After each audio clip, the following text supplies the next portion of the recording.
اشبيليه فاز عن جداره بالدوري بفونو الدوري الاوروبي. ما فيش شك طبعا.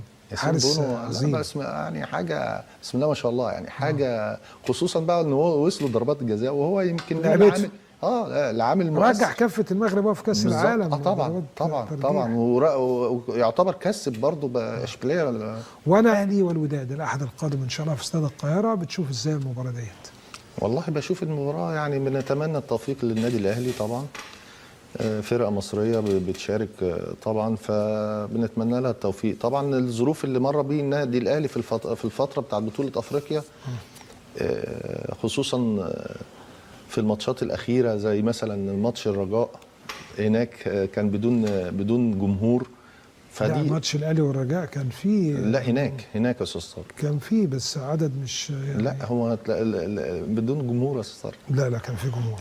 رجاء واهلي في المغرب كان فيه جمهور بس مش حضور كامل يعني. بس ما انا بقصد ان هو يعني مش زي العدد الكافي، لان كان في عقوبات اعتقد عليهم اتطبقت بعد المباراه، لانه يعني كان في مشكله ساعه الدخول، وفي حتى بنت توفاها الله وخدوا عقوبات يعني عشان يعني اقصد الظروف بتاعت النادي الاهلي خدمت النادي الاهلي في الفتره اللي فاتت في البطوله. فطبعا صحيح. البطوله بتقول للنادي الاهلي يعني بتندهله. في فرق كبير بين الوداد والرجاء. انت بتتفرج على الكره المغربيه، انا عارف كتير. الوداد لا فرقه كويسه، وداد فرقه اقوى حاليا، خاصه الرجاء قلنا كانت مشكلته استغنى عن عناصر دوليه من سنتين ثلاثه، سفيان رحيمي وبن مالينجو وزكريا وعبد الله حفيظي. تراجع بعد كده مستواه وما قدرش يعوض بنفس الصفقات، او اللاعبين صغار السن هياخدوا فتره. هم مشوا بشكل لكن كويس. الوداد عنده عناصر اكثر بالظبط ومشوا كويس وتعادلوا مع سان داونز هناك في سان داونز. ده موضوع كبير جدا يعني، وصولهم للمباراه النهائيه دي مش من فراغ يا استاذ. لا وعلى فكره انا كنت متوقع ده وقلت ده. وصول الوداد الى القاهره وصلوا في ساعه متاخره يوم الاربعاء، قادمين من الدار البيضاء، واللي دربوا امبارح دربوا النهارده وبكره طبقا للائحه في نفس توقيت اللقاء اللي هو هيبقى السبت، مساء السبت دايما. الوداد بيعجبني قوي في عندهم في قلب الدفاع زولا، لاعب محترف، هم خطوطهم كلها سامبو الفيرود. انت العمود الفقري بتاعهم، او زي ما بيقولوا بلغه الكوره الشاسيه بتاع الفريق.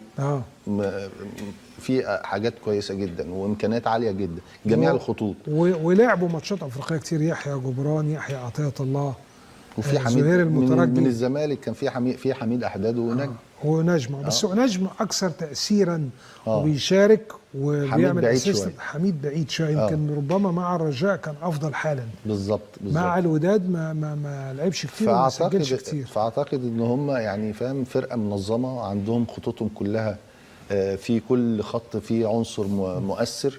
فاعتقد ان هم ده تدريب نادي الوداد، فهم يعني والماتش النهائي عندهم. فدي برضو من ضمن بتفرق دي يا كابتن سيد. طبعا بس دي كانت زمان اكتر، كانت الناس تبص على الماتش الفاصل. العامل الجمهور بالنسبه للفرق شمال افريقيا مهم جدا. يعني يعولوا عليه بنسبه كبيره جدا. وانت عارف يعني، انت حضرتك سافرت كتير وعارف يعني الاجواء طبعًا هناك طبعًا بالنسبه للجمهور. يمكن اللاعب رقم واحد بالنسبه للفرق دي ان هي بتعتمد اعتماد كلي على الجمهور. فده دافع معنوي ان هو خصوصا لما يكون النهائي عنده. كولر بعد شفاء حمدي فتحي في خط الوسط المدافع الامور تمام، واعتقد كمان انه شفاء الشناوي وعلي لطفي يخلي الفريق في رائع جدا، لان كان في مخاوف شويه. طبعا الشناوي خبرات، وعلي لطفي برضو من الحراس المميزين جدا، وده كان هيبقى عامل مؤثر. ومصطفى شبير طبعا من ضمن الحراس اثبت جدارته حارس جيد بالتاكيد. طبعا ان هو ابتدى ياخد الثقه وابتدى يخش، وكانت يعني بالنسبه له كانت هتبقى دافع كبير جدا. بس طبعا الشناوي خبرات خصوصا في الماتشات النهائي دي، ولعب نهائيات كتير فطبعا هيبقى كان ليه تاثير سلبي لو هو مش موجود. كولر حل اللغز بتاع خط ظهر الاهلي. كان السنه اللي فاتت في مستوى مختلف ومغاير تماما، رغم ان الاهلي ما فيش صفقات عملها في الدفاع. يعني العناصر تقريبا هي يعني الاهلي مروان عطيه لاعب وسط، في عودة كهربا فرود راس حربة، بتتكلم على القندوسي ومحمد الضاوي، لكن خط ظهر الأهلي في مستوى مختلف تماما عن العام الماضي. المكسب بيجيب مكسب يا استاذ، يعني هم الفتره اللي فاتت ماشيين بشكل كويس اذا كان افريقيا ولا دوري. فطبعا ده بيعمل عامل نفسي بالنسبه طبعا بيعمل عامل نفسي كبير جدا على اللعيبه.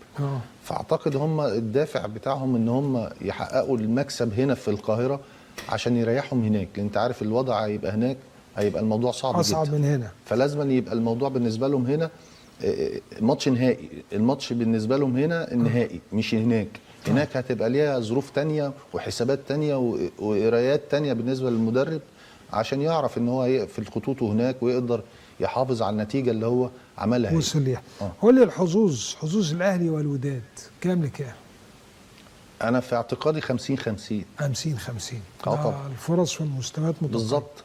وانا بقول الماتش هنا الماتش هنا هتقدر تخلصه من هنا، لان انت العوامل النفسيه والضغط الجماهيري هناك هيبقى الموضوع صعب جدا. زائد ان احنا عرفنا ان في دخول الجماهير 50,000 على ما اعتقد ان هو هيبقوا متواجدين في المباراه. ده طبعا ده هيبقى قوه كبيره جدا بالنسبه للنادي الاهلي. فانا بقول لك عشان كده يا استاذ طارق لازم الماتش يتحسم من هنا من بدري، لان انت الماتش هناك هيبقى فيه عوامل كتيره ممكن تاثر عليك. طيب اتكلمنا على الكروت الرابحه في الوداد، وقلنا ان في يحيى عطية الله ويحيى جبران وزهير المترجي وسامبو وزولا. نادي الاهلي لا انت عندك يعني نص الملعب عندك عوده حمدي فتحي، ده اعتقد برضو من ضمن مؤثره جدا. طبعا وهو كولر بيعول عليه بنسبه انت كبيرة. عندك خط النص ده اهم خط في خطوط الفرق كلها.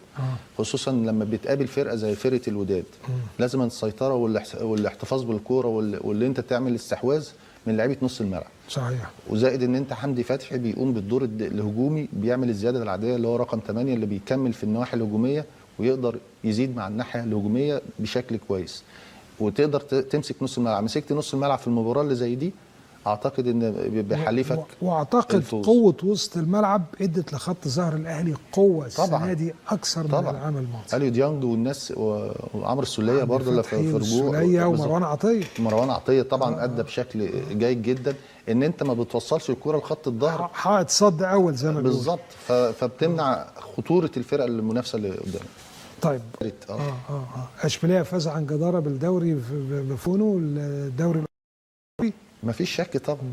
حارس عظيم يعني حاجه بسم الله ما شاء الله، يعني حاجه خصوصا بقى ان هو وصلوا ضربات الجزاء وهو يمكن عامل العامل رجع كفه المغرب في كاس العالم. طبعا ويعتبر كسب برضه باشبيليه. وانا على فكره ضد مقوله ان ضربات الترجيح دي حظ. لا مش حظ، حضور ذهني غير عادي وتوقع. انت لو شفت في ضربه جزاء يا استاذ طارق من الحارس وذكاء من اللاعب اللي داخل يشوط. انت شفت في ضربه جزاء حصلت وجت في العرض لولا حط الاعداد بقى احنا بنشوف بتاعت الاخراج بقى وجاب لك الزوايا لو اللمسه دي اللمسه دي هي اللي خلتها تخبط في العارضه، ولو مش اللمسه دي كانت خبطت في بطن العارضه من جوه ودخل الجون. صح. اللمسه دي هي اللي خلتها بالظبط. لا